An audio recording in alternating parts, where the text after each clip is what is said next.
I'm Jennifer Johnson, and I raise sheep for their wool. Welcome to Whispering Pines Shetland Sheep Farm in western New York State, home to our lovely flock of soft Shetland sheep. We breed and raise our sheep to produce soft, crimpy wool for hand spinners to enjoy. Thank you for liking this video and for subscribing to our channel. The fleece harvest is concluded for 2025, and I sheared and rooed all of the sheep, and I'm finished skirting sheared fleeces. I've already gone through all of those, and now I'm working on finishing getting the roo'd fleeces weighed and measured and bagged up for preparation for the fleece auction. When I put the fleeces up on the website for the auction, I only put the wool that's underneath the coat in the auction. So the reason for that is because the coat protects the fiber from having any vegetative matter get into the wool. And excess vegetative matter is a problem because it's difficult to remove, so it sort of stays with the fiber right up until when it's made into yarn, and it just affects the quality. So it's better to not have that in the fleece. So that's why that's the only part of the wool that gets offered in the auction. So it's really nice and clean. Now there is dirt on the wool in these coated fleeces because I don't put the coats on them all year round. And also, their own production of lanolin will attract dirt underneath the coat, but it's easily washed out in the scouring process. So what I wanted to do is I wanted to show you a few examples of the fleeces, because this year my harvesting method was rooing.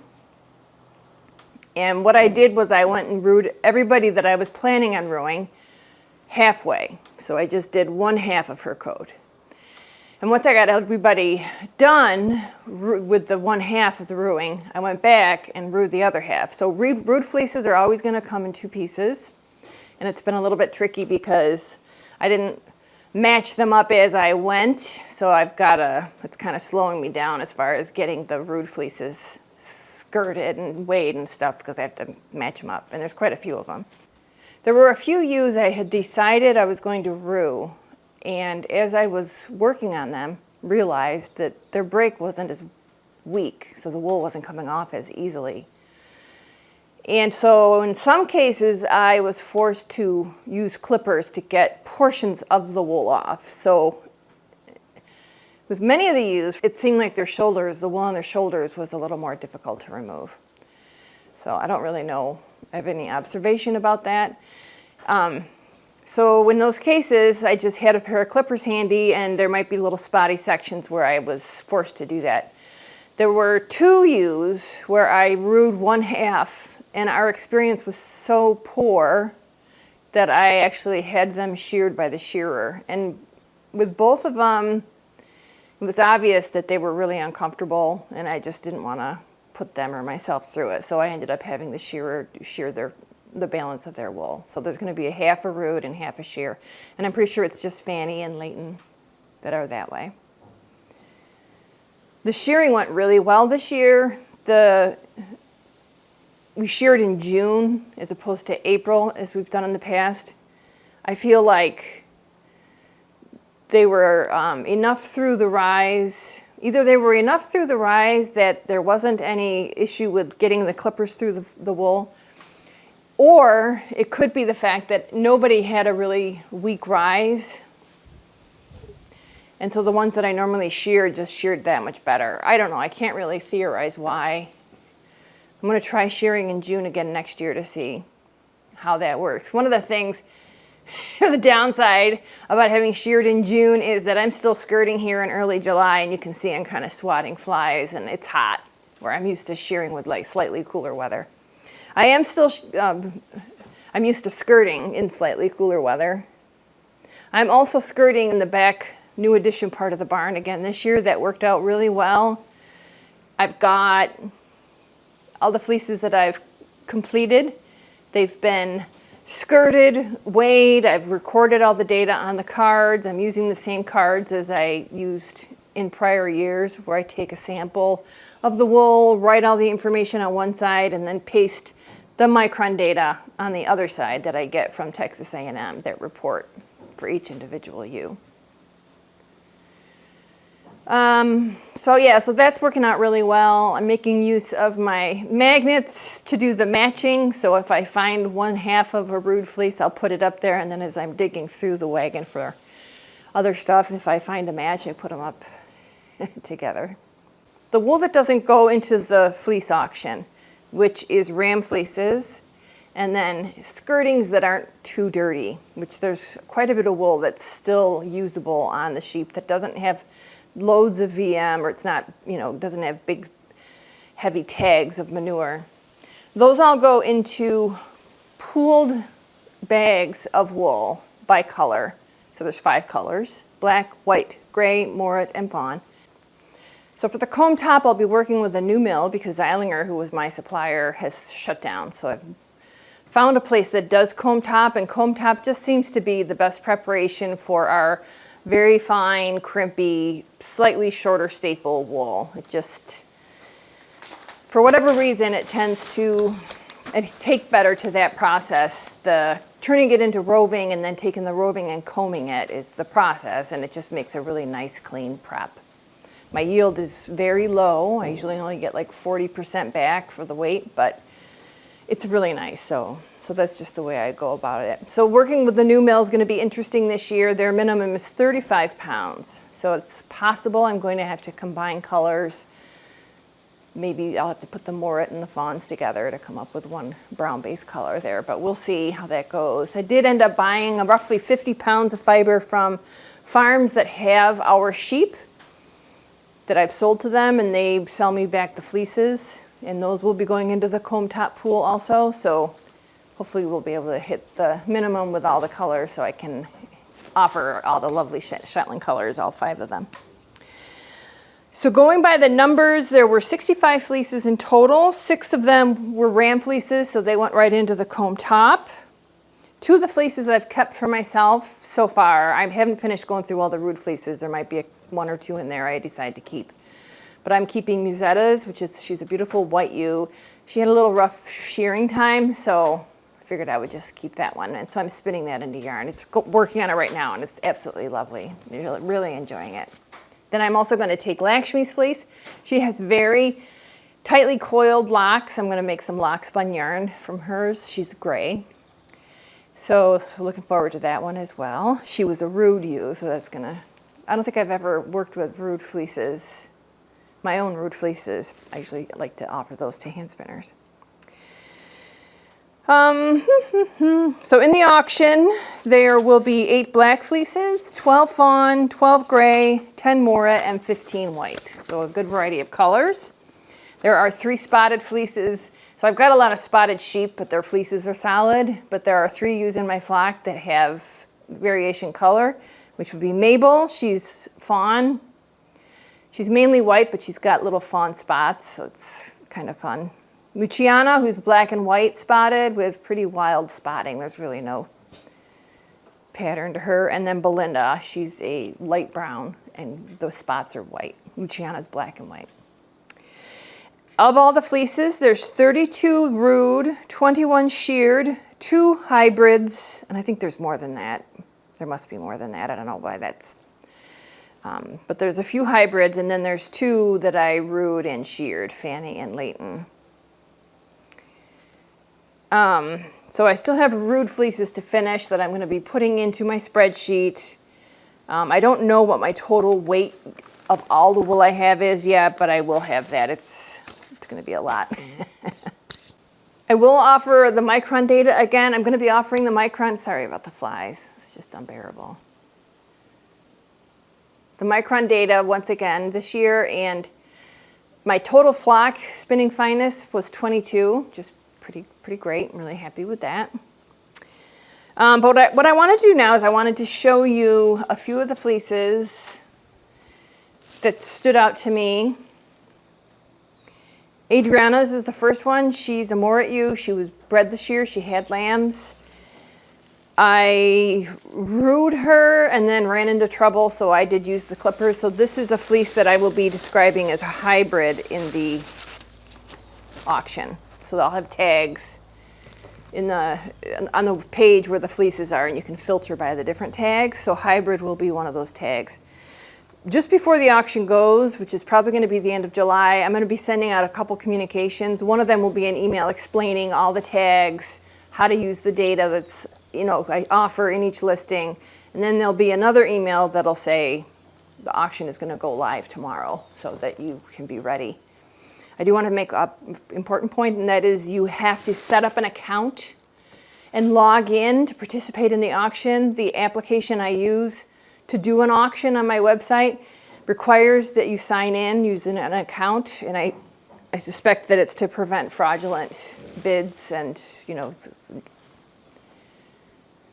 people that don't have good intentions to get on there and cause problems with the app. So that's something I just want to make sure you know. Like if it's coming up to the very end of the auction and you're planning on doing a last minute bid, make sure you're logged in well before that so that you don't have to waste time logging in at the last few minutes of the auction. All right, so let's just take a look at Adriana's. I've already weighed hers, so she's already ready to go. But like I said, I just wanted you to see what a hybrid looks like. So I just wanted to point out something as I'm unwrapping this.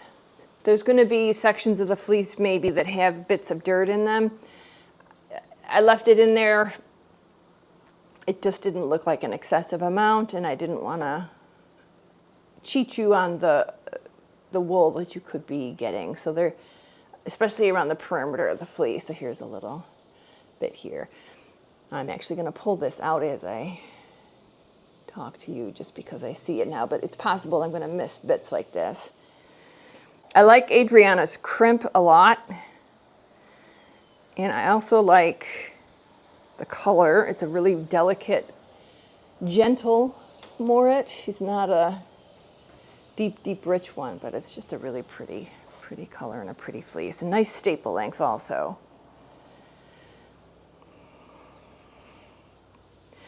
She's the moret ewe. She had lambs, first time mother, and I'm not sure how much I've made this clear, but we're not going to be breeding anymore. We've decided that this was our last year for having lambs. There's a lot of reasons for why we decided that.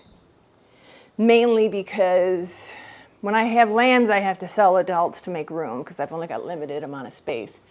And I've gotten so attached to my sheep that it's really difficult for me to sell them. That's the main driver. And then as we made that decision, all the other stuff kind of fell into place for why we like the idea. Number one is it's a lot of work, and it prevents me from being able to do other stuff. Spend time with my family, prevents me from pursuing other endeavors. So, for example, I've applied to the Maryland Fiber Festival because we usually lamb in May. And this is also, it's a nice big fleece. As you can see, just a beautiful staple length and pretty compact. Her fleece is nice and compact.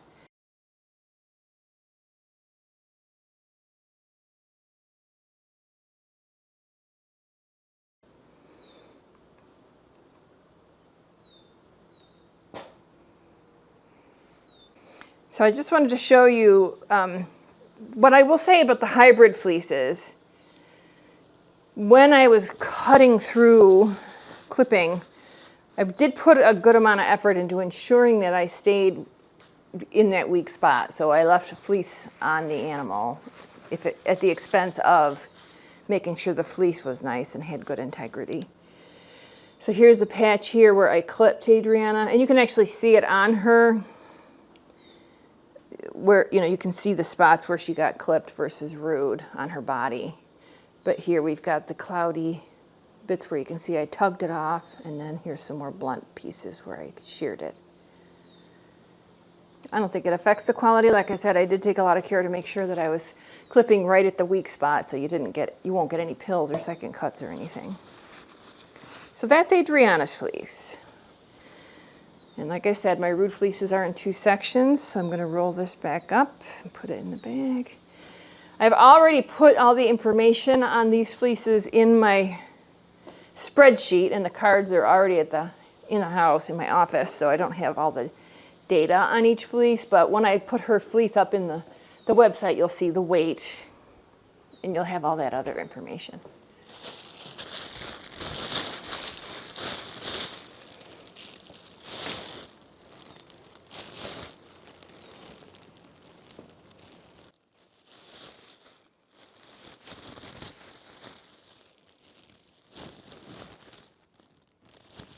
That smells really good. The next fleece I want to show you is from our ewe, Aida. She's a Moret ewe, and I sheared this fleece. So this is going to all be in one piece.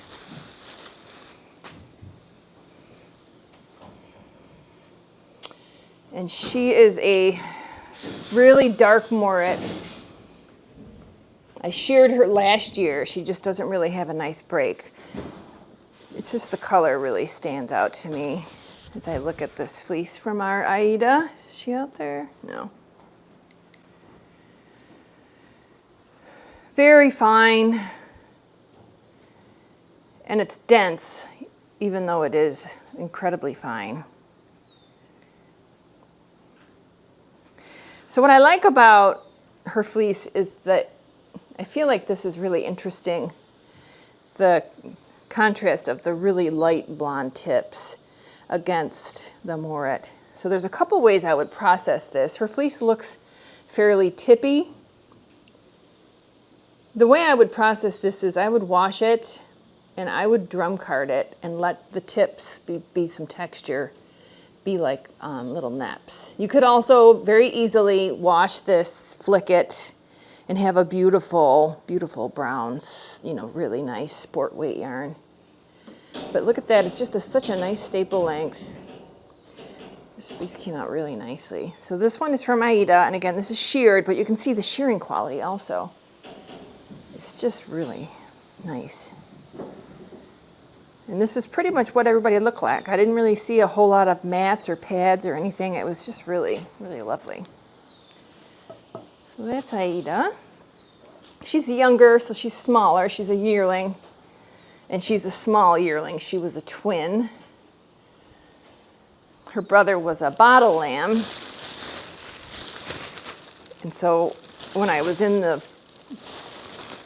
jug feeding him, because he just didn't take to the udder, she kind of got used to me and became one of my best friends. So she's always the one in the morning that walks in front of me before I open up the door to the barn to let everybody out. So the door behind the camera is open to the outside, and it's creating this really nice cross breeze for them. So that's one of the reasons why they're standing there, is it just feels very nice and cool because it's hot. The next fleece we have here is from Electra. She was a mother this year. She's the one that's got my little Spitfire lamb I talked about in my lambing video. Electra, I Roo'd her last year and it was terrible. She did a lot better this year. So she's a beautiful rich black, my Electra.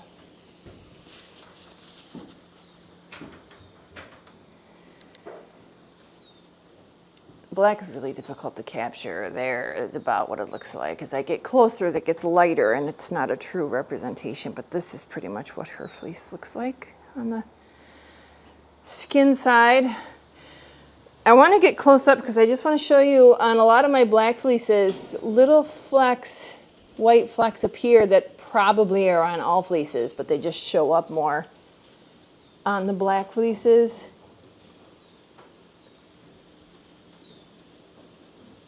They usually will wash out. It's nothing to be concerned about that I've experienced. So now let's look at the outside of her fleece. So she's black, and like I said before, I don't coat them all year. So much of the summer they spend without coats. We put the coats on when we start giving them hay, because that's really when the fleeces get loaded down with VM, vegetative matter, vegetative material.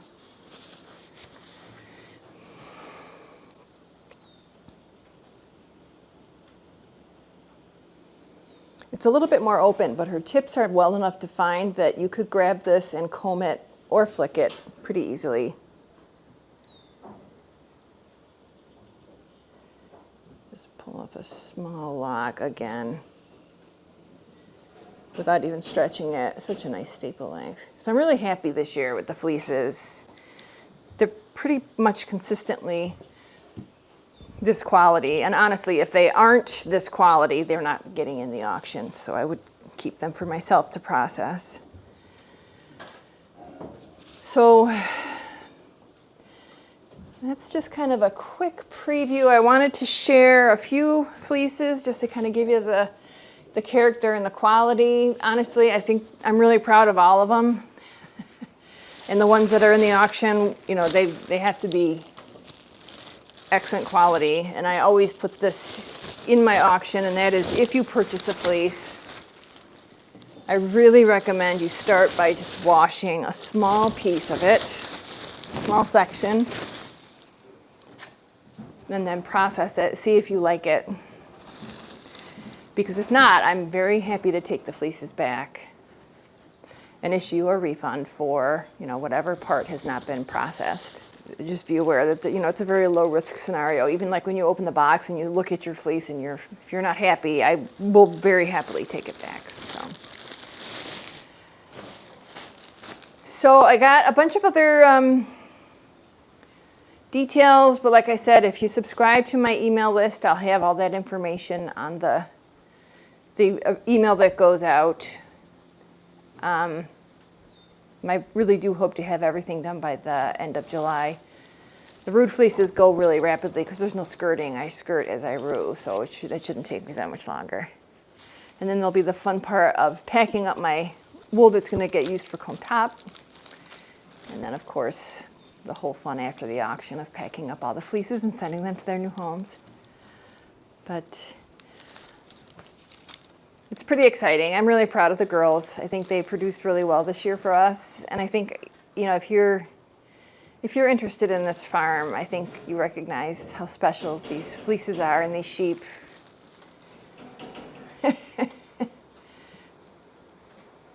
You know, they've all got their qualities that we love, and I'm really proud of them. Thanks for watching. I hope you enjoyed this video, and I hope you can come back soon.